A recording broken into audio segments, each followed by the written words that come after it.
Debates in strike aviation are too often reduced to a simple contrast: expensive stealth bombers versus cheap drones. It's an effective formula for presentations, but the real transformation's taking place in a far more prosaic setting. There, where rows of gray transport giants stand, C-130, C-17, C-5, aircraft that for decades carried cargo rather than delivering strikes. It's precisely in the world of standardized pallets, strict procedures, and flawless logistics that an idea emerges that sounds almost sacrilegious. If a transport aircraft can accurately airdrop equipment and containers, why not drop a ready-made module with cruise missiles? Rapid Dragon is not just a smart container, it's a bridge between two systems that have rarely intersected. On one side, transport aviation with its volume, rhythm, and scale. On the other, strike platforms limited in number, expensive to integrate, and critically dependent on infrastructure. The concept does not propose replacing bombers, but rather a different approach, turning the existing fleet of aircraft into a reserve of strategic firepower. In the era of standoff strikes, what matters is not maneuvering or speed, but the mass of the salvo and the ability to rapidly increase the number of launch platforms. Rapid Dragon shifts the emphasis, making power scalable, flexible, and based not on a handful of golden platforms, but on a logistical foundation that's long been built. In the next few minutes, we'll examine whether this concept is truly capable of changing the balance of power, turning transport aviation into a strategic reserve of firepower, or whether Rapid Dragon will remain an impressive but niche tool suitable only for very specific scenarios. If we look at Rapid Dragon not as a flashy video of a missile launch from a cargo aircraft, but as a military concept, it immediately becomes clear that this is not a sudden technological leap, but another iteration of a long familiar logic. Once again, the military's trying to turn an existing mass platform into a carrier of an unconventional combat effect, quickly, cheaply, and without years of tedious aircraft modifications, or even more so, the enormously expensive development of an entirely new system. The idea of converting a transport aircraft into a strike weapons carrier is almost as old as jet aviation itself. The first attempts to implement this concept were made back in the 1960s during the Vietnam War. It was then that the United States created the famous flying artillery batteries, the Douglas AC-47 Spooky, and later the Lockheed AC-130 Spectre, which became prototypes of armed transport aircraft. They were equipped with side-mounted machine guns and cannons capable of delivering continuous fire against ground targets. However, this was more of an improvisation. Effective, yes, but still niche. The gunship concept solved a specific task of supporting ground forces, but it didn't turn a transport aircraft into a strategic strike player. Whatever the case, these were short-range aircraft whose effectiveness directly depended on the absence of serious enemy air defenses. Nevertheless, this did not prevent the C-130 from becoming a symbol of flexibility, not only a truck, but a family of platforms on which the United States had solved a wide range of missions for decades, from cargo transport and aerial refueling to special operations. One of the most illustrative examples of using transport aircraft as weapons platforms was the BLU-82B weapons system, known as the Daisy Cutter, developed under the Commando Vault program. It was created as a replacement for dwindling stocks of older 10,000-pound M121 bombs used to clear helicopter landing zones approximately 260 feet in diameter in dense Vietnamese vegetation. The BLU-82B was a large, thin-walled container with quarter-inch steel plates filled with 12,600 pounds of explosive mixture. This enormous munition could only be carried by transport aircraft. C-130 crews dropped it using a standard cargo parachute extraction system, and the delivery scheme was not significantly different from ordinary cargo procedures. In other words, it wasn't necessary to turn the transport aircraft into a classic bomber with hard points, targeting pods, and deep weapons integration. Sometimes it's enough to use its natural strength, the ability to safely airdrop heavy cargo by parachute. Of course, this was a completely different class of destruction and level of accuracy, but the very principle of combat effect through cargo architecture proved workable. During the Cold War, emphasis was placed on specialized platforms, strategic bombers such as the Boeing B-52 Stratofortress, Rockwell B-1 Lancer, and Northrop B-2 Spirit. In the context of superpower confrontation, aircraft capable of penetrating layered air defense systems were required, which made a cargo aircraft extremely vulnerable in such a scenario.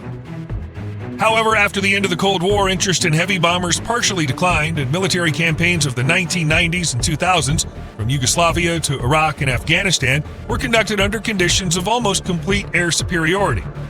Therefore, transport aircraft were indeed used in unconventional roles, including the delivery of guided munitions, albeit within experimental frameworks. Take the GBU-43B Massive Ordnance Air Blast, MOAB, also known as the mother of all bombs. It was an extremely powerful bomb developed by the Air Force Research Laboratory.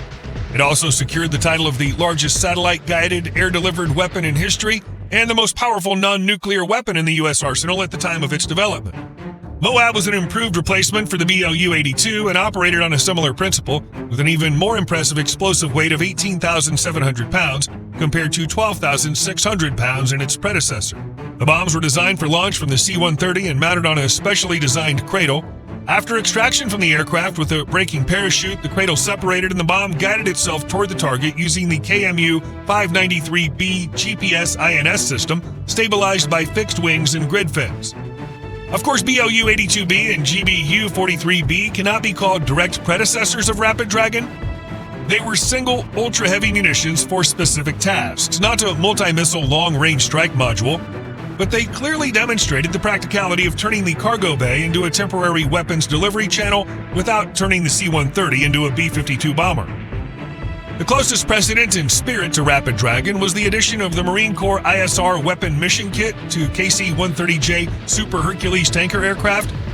This allowed them to perform surveillance and provide fire support to ground targets using AGM-114 Hellfire missiles, AGM-176 Griffin missiles, precision bombs, and the 30mm Mk-44 Bushmaster II cannon.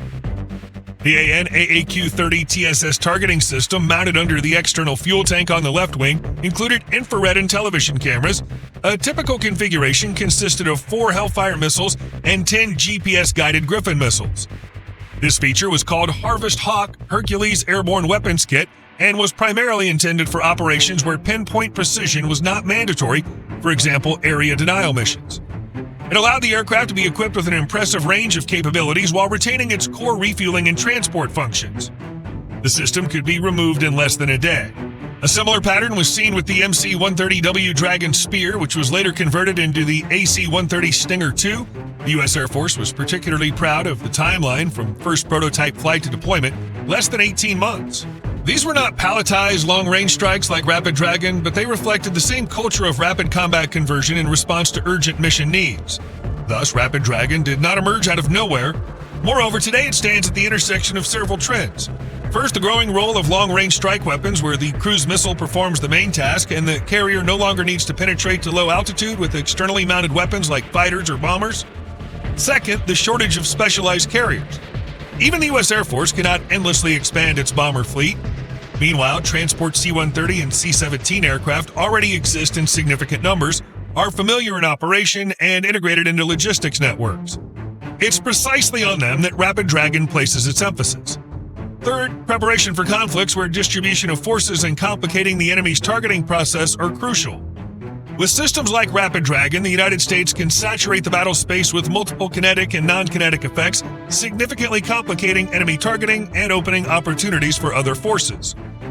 So what is Rapid Dragon? It's an airdropped palletized weapons module designed to launch loitering munitions, primarily cruise missiles, from U.S. Air Force cargo aircraft. The service partnered with Lockheed Martin to develop special pallets, so-called deployment boxes, representing an inexpensive method of temporarily converting unmodified cargo aircraft, such as the C-130 and C-17, into long-range bombers capable of mass-launching various versions of AGM-158 JASSM, Joint Air-to-Surface Standoff Missile, against land or maritime targets. The C-130 was chosen as the primary platform not by accident. Unlike the B-52 Stratofortress, which requires a 10,000-foot runway, the C-130 needs only 3,000 feet. Launcher sizes can be configured to carry from 4 to 45 AGM-158B JASSM-ER missiles, capable of striking targets at ranges from 570 to 1,200 miles, with future prospects for the JASSM-XR extreme range with even greater capabilities. The name was inspired by a 10th century Chinese siege weapon used for volley fire, the Zhilong Che, meaning Rapid Dragon Cart. It launched not modern missiles, of course, but large numbers of long-range crossbow bolts from a safe distance. The Rapid Dragon program began in December 2019 under the leadership of the Air Force Research Laboratory and U.S. Strategic Command, and by December 2021 it had successfully completed testing. It'll allow the United States to rapidly provide strategic strike capability to foreign military partners already equipped with conventional cargo airdrop capabilities. It'll also increase the number of locations from which cruise missile-carrying aircraft can operate and complicate enemy efforts to neutralize strike fleets by destroying fixed air bases.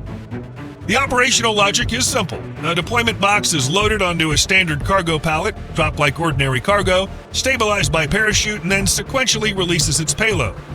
The missiles launch one by one, stabilize, and proceed along pre-planned routes. Yes, the C-130 effectively becomes a strategic bomber, but there's no need to certify structural